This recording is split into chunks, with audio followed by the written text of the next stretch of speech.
Happy birthday, boys and girls! And have I got a present for you today. A 1981 slasher movie called Happy Birthday to Me. But before we even get started with the movie itself, can we take a minute to talk about this poster here? Full disclosure, I've been aware of this poster a lot longer than I've been aware of the movie itself. And every time I came across it, I just kind of assumed that this movie was some dumb, cheesy gore fest. Which isn't, a bad thing. A lot of my favorite movies are just dumb, cheesy gore fests, but that isn't what I've got. This is a slasher movie, most definitely, and the gore is definitely there. It's just, this is more of a psychological thriller than anything. Think more Halloween and less Flowers of Flesh and Blood. But who am I to accuse the marketing team of misrepresenting the film when they came up with taglines such as, "John will never eat shish kebab again. Stephen will never ride a motorcycle again. Greg will never lift weights again. Who's killing Crawford's snobbish top 10? At the rate they're going, there'll be no one left for Virginia's birthday party alive. Happy birthday to me. 6 of the most bizarre murders you will ever see." There is no character named John in this movie. There is a Stephen, and someone does get killed with a motorcycle, but, well, it isn't Stephen. The filmmakers reportedly hated the way that this film was advertised, focusing more on the gore than the mystery. They were concerned that this approach would drive away their target audience, while simultaneously disappointing viewers who actually were there for the gore. And guess what? This movie did receive mostly negative reviews when it came out, only developing a cult following over the years. And the filmmakers really thought they had gold on their hands here. Fun fact, this movie was made by the same producers as My Bloody Valentine in the same year, but they decided to rush My Bloody Valentine out, while taking their time on the much higher budgeted Happy Birthday to Me. Fun fact, this movie was made by the same producers as My Bloody Valentine in the same year, but they decided to rush My Bloody Valentine out, while taking their time with the much higher budgeted Happy Birthday to Me. And I gave My Bloody Valentine a positive review, but apparently that was just the scraps to this movie. So what accounts for the failure of this film? Was the marketing team actually responsible, or is there something more here that we just haven't touched on yet? Let's waste no more time, my pets, and jump straight into Happy Birthday to Me. So the movie opens up on a girl, and oops, she's dead. So the plot opens up on her friends, the most popular, wealthy kids in town, humbly titled The Top 10. They like to hang out at this inn and just soak up each other's awesomeness, but they can't figure out why the dead girl isn't joining them. But that gets interrupted when a bar fight sends them out the door and they decide to race cars over a bridge. The only person who seems upset by this little game of chicken is our protagonist, Virginia. Wow, I wonder if the character who's actually named Virgin is going to be the final girl. It's such a mystery. Okay, to be fair, there is more to Virginia than, her virginity. As it turns out, Virginia was in some sort of accident 4 years ago. One that claimed her mother's life, and one that Virginia herself can't remember. After the accident, she was forced to undergo experimental brain surgery that left her with no memory of what happened. Throughout the movie, memories of the accident slowly began returning to her, all while members of the top 10 continue disappearing, one by one. And for a while, the movie plays at this whole whodunit angle. They kinda pass over a few candidates, but the two of note would be Alfred, a walking, talking Norman Bates reference with his taxidermy, and Virginia herself. Yeah. Pretty early into the film, Virginia becomes concerned that she may be the one killing her friends during blackout periods, a late side effect of the experimental surgery. And the answer is given at about the midpoint of the movie, when Alfred follows Virginia into a graveyard, and she turns around and stabs him, and exhibits no memory of it afterwards. The rest of the movie follows Virginia slowly dissolving into madness, as she plays both the helpless victim, slave to her blackouts, and homicidal maniac.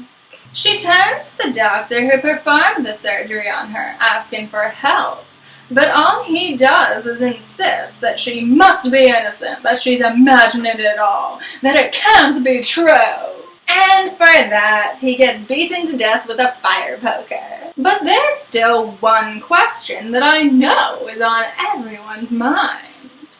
What does this have to do with birthdays? Well, you see, the day that her mother died was actually Virginia's birthday. And on that day, Virginia had invited the top 10 to her party, but they all snubbed her on account of her mother being a big old whore. So Virginia's mother was driving to defend her honor when she got in an accident over the very same bridge that the top 10 now play chicken over. You see, it's all coming together now. At the end of the movie, Virginia's father comes home to find all of the top 10 dead, propped up at the dinner table along with his ex-wife's decaying corpse. Virginia then enters the room carrying a cake and singing an eerie rendition of Happy Birthday. It's an incredibly disturbing scene, clearly the best scene in the movie. Which brings me to the comment, why are dinner scenes always creepy in horror movies? Texas Chainsaw Massacre, The Loved Ones, they always just seem to go over well. The father's throat is cut, and thus the movie ends with Virginia, the confirmed kill. Why is there still 10 minutes left in the movie? So Virginia isn't Virginia. As it turns out, the real person who's been killing people all along is Anne, another member of the top 10 that I didn't mention before now because she didn't fucking matter before now. She's just wearing a really elaborate latex mask to look like Virginia. The real Virginia is seated at the dinner table, unconscious. Anne rants some sort of motivation about how Virginia's mom slept with her dad. Don't know when this turned into Scream all of a sudden. Virginia kills Anne, the cops break in, movie finally ends. I think I found this movie's problem. Unsurprisingly, the script that they went into production with had Virginia as the killer, with her getting possessed by her mother's vengeful ghost periodically, explaining her blackouts. And honestly, I'm not even a huge fan of that ending. Nothing in this movie really points towards the supernatural. I would have liked to see Virginia as the killer all on her own. But even still, the ghost ending would have been much better than this. It's hard to say when in production they decided to make Anne the killer, but the actress who plays Anne, Tracy Bergman, admitted that she was already well into portraying the character before she was even informed that she would be the villain. The final 10 minutes was literally just a studio note to make the movie less predictable. And that they did, my pets. In fact, they made the movie completely incomprehensible. And I mean, the first hour and 40 minutes aren't perfect. The top 10 are kinda callous to the idea that their friends might be getting murdered. And considering how this movie was marketed, I really could've used more gore. I mean, come on. This movie was made by the producers of My Bloody Valentine, and that movie had a woman get burned to death in a washing machine. And what does this movie have? A guy gets a shish kebab shoved down his throat? Off screen? Ooh, scary. But that being said, this movie set out to be psychological horror, and it does that very successfully. The unreliability of Virginia's character is very interesting to trace, as she comes from poor little victim to the possible villain with a very loose grasp on reality. And I find it very interesting how they play with the final girl trope. Well, in the ending where she's the killer, anyway. She's both virgin, being naive to her friends having sex and being literally named Virgin, and whore, seducing one of the men to kill at a later point in the movie.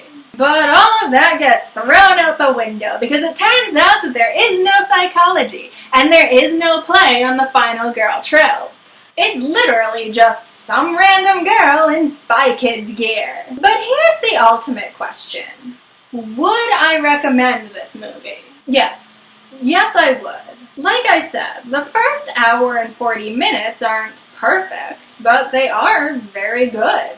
Ignoring the last 10 minutes, I almost want to say that this is one of the best slasher movies I've ever seen. But the problem is that the worst part comes at the very end. That's what you're leaving your audience with. And in this case, you're leaving your audience with confusion and outrage. So definitely check this movie out, my pets, but be warned, you're gonna be mad. And speaking of being mad, guess what I'm reviewing next week? Yep, we're returning to the Nightmare on Elm Street reviews, and this time, we're doing Freddy's Dead.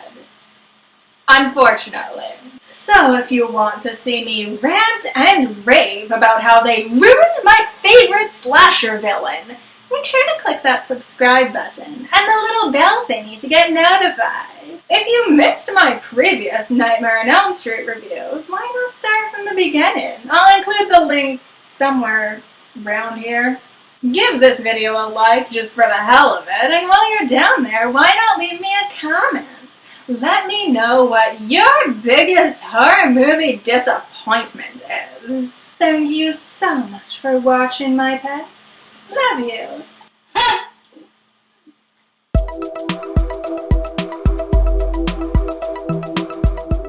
It's literally just some random girl in Spy Kids gear. Topical reference here, very topical.